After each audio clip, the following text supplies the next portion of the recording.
Catus Maximus here, this time with a reviewish teardown of the Bosch 1199 VSR 2-speed hammer drill. This is different from a rotary hammer, which the Bosch is well known for, and the Bulldog's Bosch is really one of the leaders in rotary hammers. I like them better than even the Hiltis, and the Hiltis are a lot more expensive.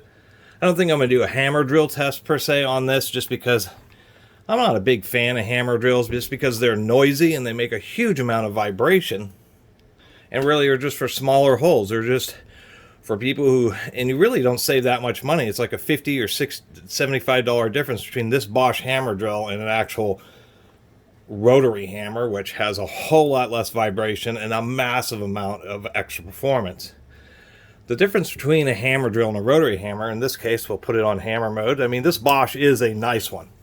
There's no doubt about that. And it's one of the more rare Swiss-made ones, 8.5 amps. The reason these tend to have 2-speed gearboxes is because when you're running larger bits, you need to run slower so they don't overheat. So this is 1100 RPM in first gear. And when you're running tiny bits like 3/16 or 1/4 inch or something like that, you know, when you're mounting signs and brick walls, that's really what hammer drills are good for. It's drilling small holes, or it's just a bit much to bring out a rotary hammer. You put it in second gear, spins at 3000 RPM, and so it just works a lot faster. Anyway, there's just a corrugated knuckle in there, so when you do that, what happens is the knuckles just bump as the truck is rotating around, like so. Maybe if I plug the darn thing in.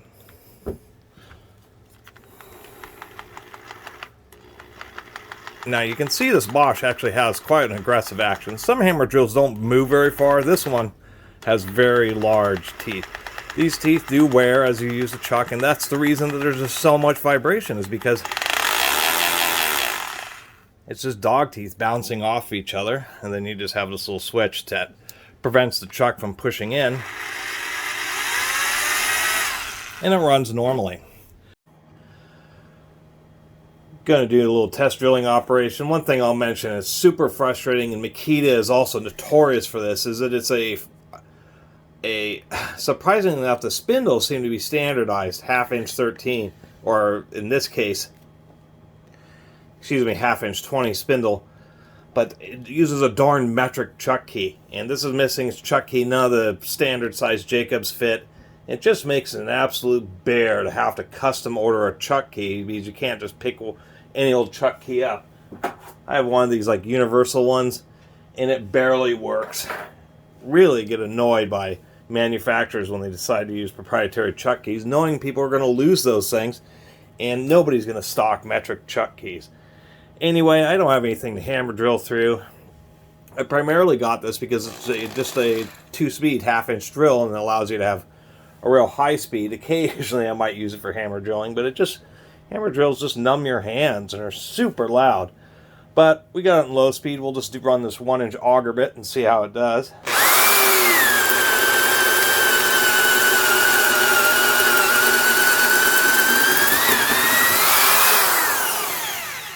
And for an 8.5 amp motor at 1100 RPM, it did what I expected. It just blasted right through. Might as well run one more hole with this auger bit, and then I'm actually going to try spade bit in the hammer drill mode. I've heard that using a hammer drill with spade bits can make them cut exceptionally fast.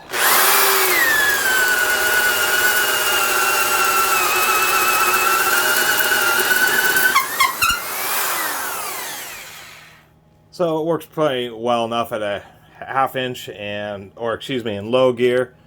And that was, the clutch, the anti-stop, whatever they call that, anti-rotation, the clutches that they're inside this, appears to be okay. Sometimes you have issues with those clutches when you're using these in like low speed, and you have a bit that's really starting to bind, that the clutch will start to go.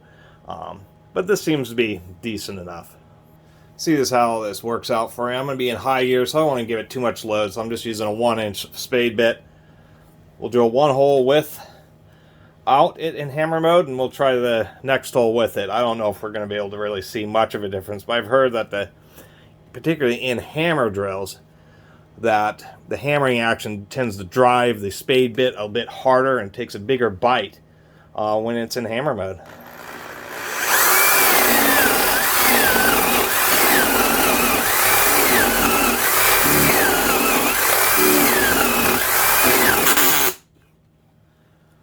Well, you just heard the clutch go. Man, that was surprisingly loud, and yeah, the clutch will go in the first and second gear, so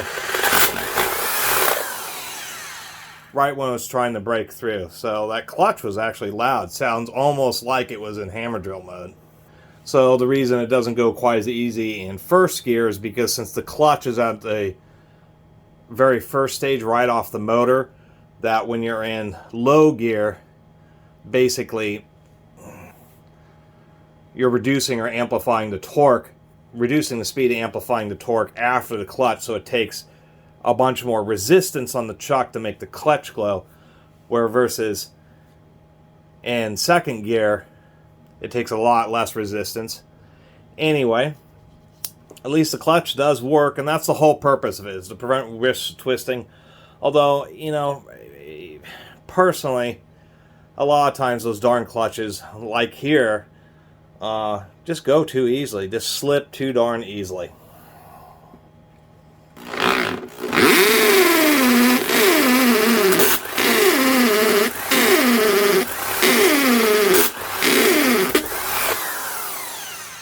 I think that was faster, but it actually made the spade bit bite harder. The clutch went a couple, 3 times there, and just annoying to have to constantly hit the clutch. It's just, you know, I'd rather have it deliver as much power as it can, even if it's a bit harder on the gears, rather than having some clutch constantly engaging like that. Although it did seem to drill the hole a little faster. Now, I got this for a really great deal at a garage sale, 15 bucks. As a matter of fact, it was a garage sale about 5 blocks away from one where I saw a rigid, which had a pretty nice chuck. This chuck isn't the best. It's okay, but this just has a pressed sheet metal collar, and then only the internal portion is billet steel. But, you know, generally it's okay. But nonetheless, the rigid had a really nice chuck on it, but it was like really jammed up. And the guy, it was Home Depot's rigid competition to basically this unit, and the guy wanted like 50 bucks for it, and 5 blocks away, there's this Bosch for 15 bucks. So it goes to show you, just hunting around can help. One thing I notice about the rigid in many of these is they don't shift gears super smoothly. Like, you'll turn the switch and it'll kind of jam, and you gotta twist the chuck in order to get it to change gears. A nice feature of this Bosch is it actually has a spring-loaded mechanism, so you can just change gears, and then we'll change gears here, and you can, that little click is a spring-loaded mechanism, so it makes it easier to change gears, because you can just switch the gears and go, and it'll just automatically engage. Really pretty smooth operation. And once again, when you're in second gear, it's really fast spinning.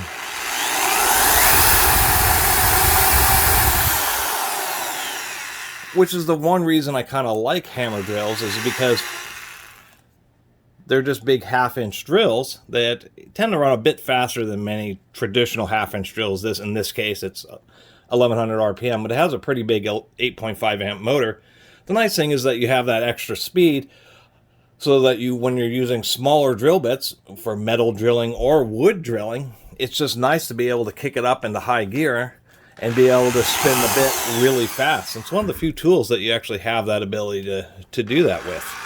It's also one of the reasons these tend to be more expensive, is simply because of the 2-speed gearbox.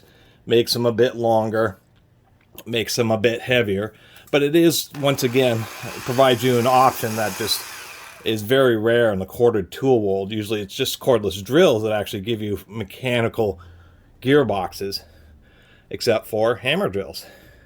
Another thing I'll mention about the Bosches,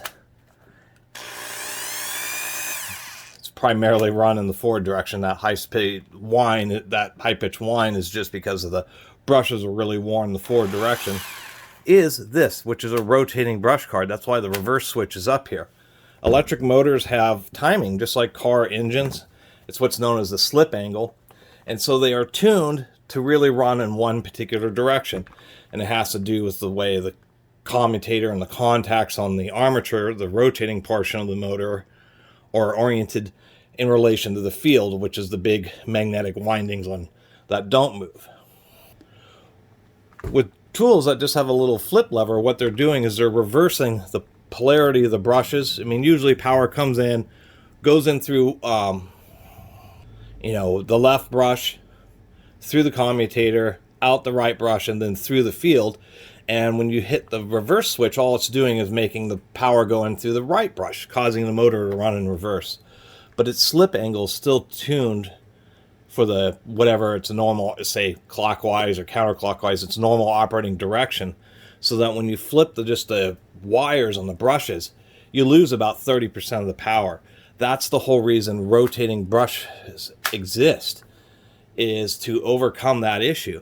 Because when you're flipping the reverse, there's a pair of contacts, so when you move the switch up, it's reversing the relative polarity to the field of the motor, but at the same time, it's also mechanically moving the brushes, so it essentially optimizes the slip angle of the motor for reverse operation, giving you a really long breath way of explaining that rotating brush cards give you full power in forward and reverse, or tools that just have a switch, you lose about 30% of the power in reverse operation. So like, you can use a drill like this, pretty high power half-inch drill, maybe using a big auger and some railroad tires that are really soaked with creosote, run it in and just find that you get so much friction that the drill ends up stalling out or near stalling out, and you're like, okay, or chips are building up and you need to back it out. What can happen is you'll stop drilling, you'll flip the little switch to go into reverse, and the tool will just stall, that you won't be able to back it out.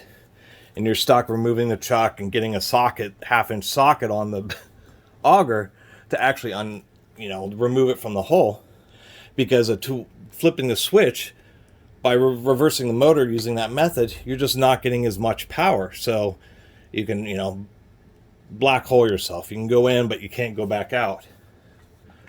A rotating brush card resolves that issue, gives you full power in reverse. So you have just as much power to get out of your situation as you do going in. And that's actually pretty important, because you can pretty easily jam, if you're not properly pecking and then pulling out with rotary hammers or hammer drills, that cement, that masonry dust will build up and just totally lock up your bit.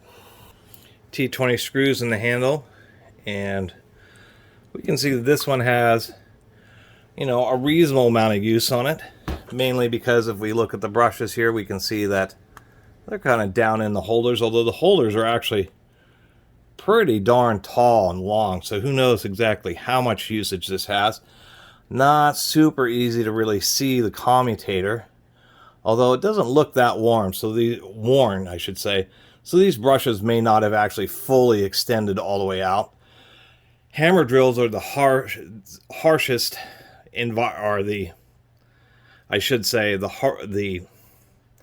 harshest environment for a power tool. All that vibration from the hammering is really a test of the quality of electrical wire connections. Hammer drills often have issues with wires falling out or fatiguing due to the vibration, bearing failures, and just all that vibration causes the brushes to vibrate. And since they're a relatively soft carbon, they end up chipping and actually wearing a lot faster than normal drills, just because all that vibration is just causing them to bounce around and chip and just wear really quickly. But as far as rotating brush card versus like that DeWalt drill, when you're flipping the reverse, you can see that these brushes physically move to the other side. So it's basically since this is a double reduction tool, it's making it from an optimized clockwise rotating motor to an optimized counterclockwise. And obviously the reason that this is not used very often is because it's an expensive mechanism. There's just a lot more parts and contacts and stuff associated with it. So it's only used when it's really determined that the tool absolutely needs it. Other than that, pretty easy to replace the power cord. We have just a simple cord pinch, which is oddly enough is integrated into the whole trigger assembly, which probably makes it a really expensive trigger assembly. But one thing we can see here is screw terminals, so it's really easy just to you don't have like those clip terminals. The screw terminals and a hammer drill is nice to see because they offer a real positive connection. We have a little copper plate here, so that's a little heat sink for the variable speed circuit. Really just pretty simple and easy to replace that. They even have like their little ball mechanism, which, you know, what it does is allows the strain relief to kind of bend with the cord. Oftentimes what happens with power cords is even though you have a strain relief, the power cord ends up pinching right here, bending, increasing right at the end of the strain relief. And so it fails right there rather than further up. So this little kind of swivel mechanism is Bosch's solution to that, and it's actually valid. Anyway, the back end of this actually seems pretty nice. You would expect that from both Bosch and especially a Swiss-made Bosch. Let's take a look at the gears. And if you're wondering what this is, there's such a theft problem, particularly in the United States with power tools. It's gotten to such a point to where I think for 5 or 10 years now, all power tools at like Home Depot and those places all have the radio security tags inserted into the tool itself. And yes, this is a DeWalt side handle. It did not have a side handle when I got this. Surprisingly enough, it has these little notches here. So, I mean, it's actually, all these side handles have these little notches, but it seems so very few tools actually use them. Surprisingly enough, it appears to be some type of standard, because not only is this the right size, but it actually, the notches here align with the notches on this Bosch. So this DeWalt side handle works just great on this. The notches are just to provide a more positive engagement, so even if you don't have the side handle very tight, it will prevent it from slipping. Larger screws in the gearbox, only 3, but these are T25 versus the T20s on the backside.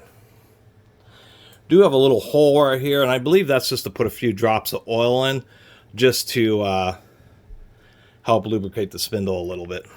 A few more words to be said. I do like what they've done here. These are real custom fasteners, and they have these shoulders or thicker areas.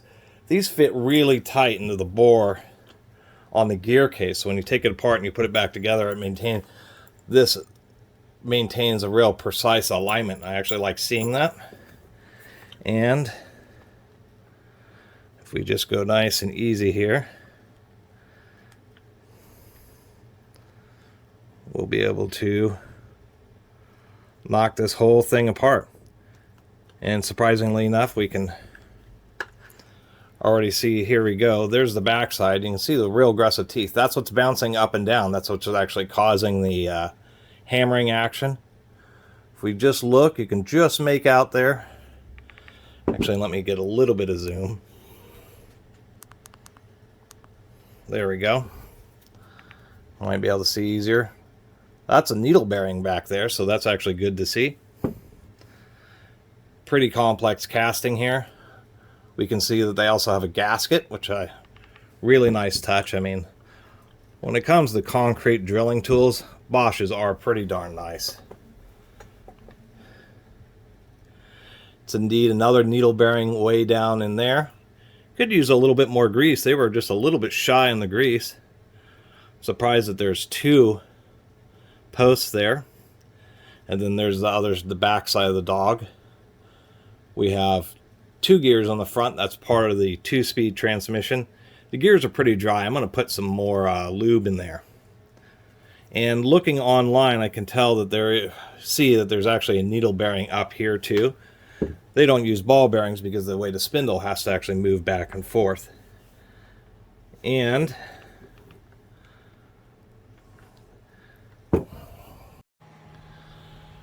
just showing how the gear change mechanism works here.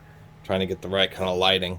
It's actually all up front, and so and I'd have to pull the chuck off, but there's a little,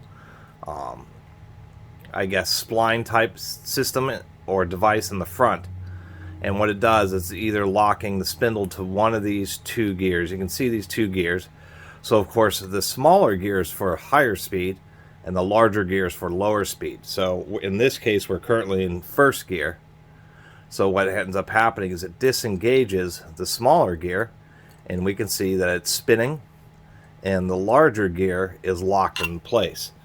And then when we shift it to 2nd gear, it just reverses that to where the smaller gear is now locked into place and the larger gear now spins. And so this design, there's always one of these gears, since the idler gear with the clutch on it is always spinning. What ends up happening is one of these gears that's idle, that's not connected, is still always spinning. It's just at a different speed than the gear that is connected, which causes a little bit of heat, a little bit of extra friction. But so what's happening is when you're in second gear, this bigger gear is spinning just a little bit more slowly. And once again, when you're in first gear,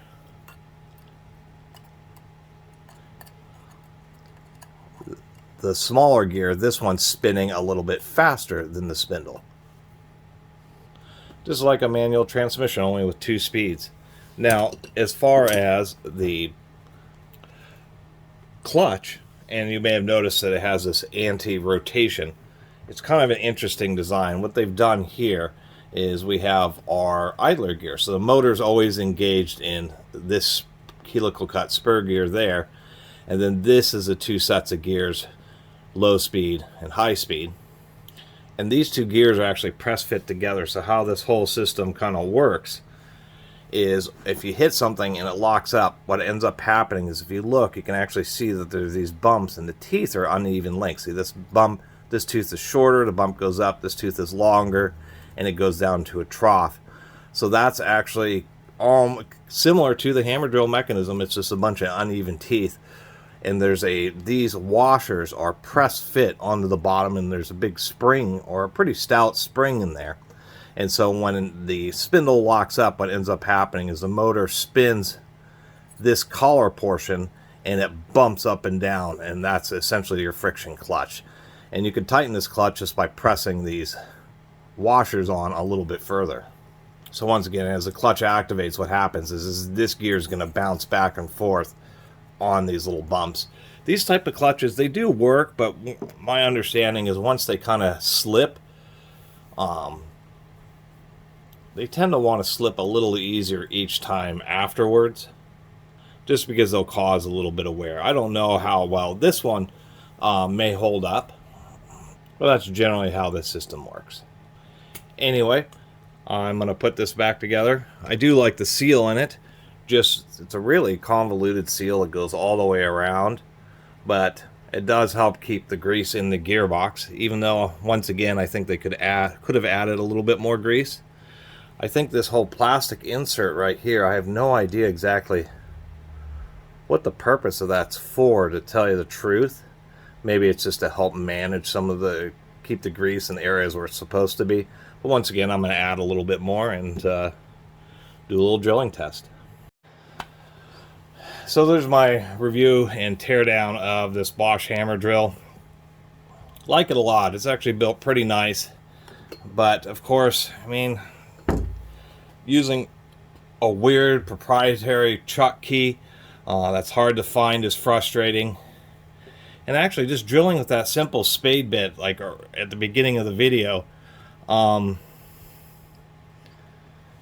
having that clutch kick in is quite as easily as it does. I understand it's a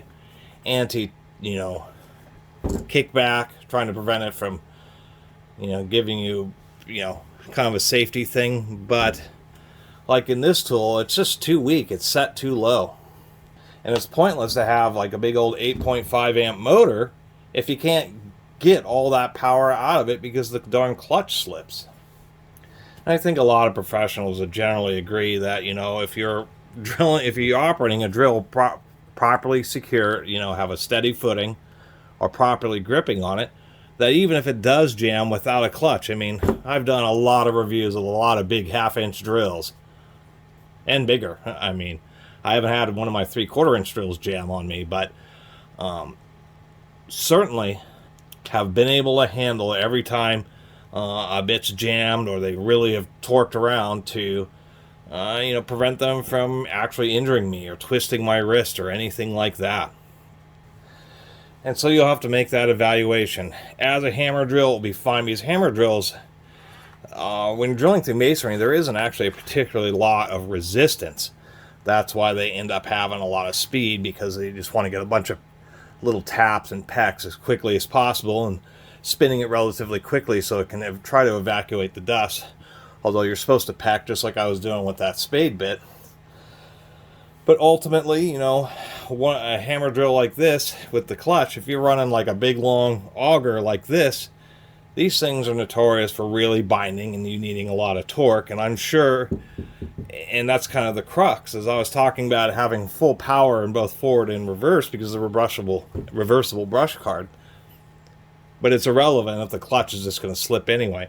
And ultimately, compared to say like the new Type 4 DW235Gs, I'm not a DeWalt fanboy, I'm just showing that this is a 1000 RPM 8.5 amp half-inch drill. This is a 8.5 amp, and in low gear 1100. This DeWalt is going to deliver a lot more force because there's no clutch. It's just going to run until either it stalls or the gears strip out. But this hammer drill, even though it, once again, on paper is pretty stout in first gear, that clutch really limits it. And if you're really, you know, it's not going to replace just a traditional non-clutch, you know, high power, you know, run-of-the-mill half-inch drill. And if you're running, once again, bits like this, you're going to want a drill like this that's just going to deliver the power until it stops turning or fails. Where this, you know, you're going to be drilling, and inevitably somebody's going to be doing that, have it in first gear, be trying to, you know, mount a hammock through a tree or who knows what, running one of these long auger bits. It's going to end, they're not going to, you know, reverse it periodically. They're going to end up with chips building up in it. It's going to get jammed, and the clutch is going to start slipping, and they're not going to be able to get it out. They'll put it in reverse, and the clutch will just slip in reverse, and then, as I said earlier, you're going to be stuck using, you know, a half-inch breaker bar and sockets to get the darn auger bit out, where something like this would just more than likely get the job done. So just wanted to add that in there. Anyway, and for people who may be used to these DeWalts, that's what they've done on the 235G. On the newest Type 4s, they've upgraded them to an 8.5 amp motor and 1000 RPM, which is actually pretty darn fast for a half-inch drill. Anyway, see you next time.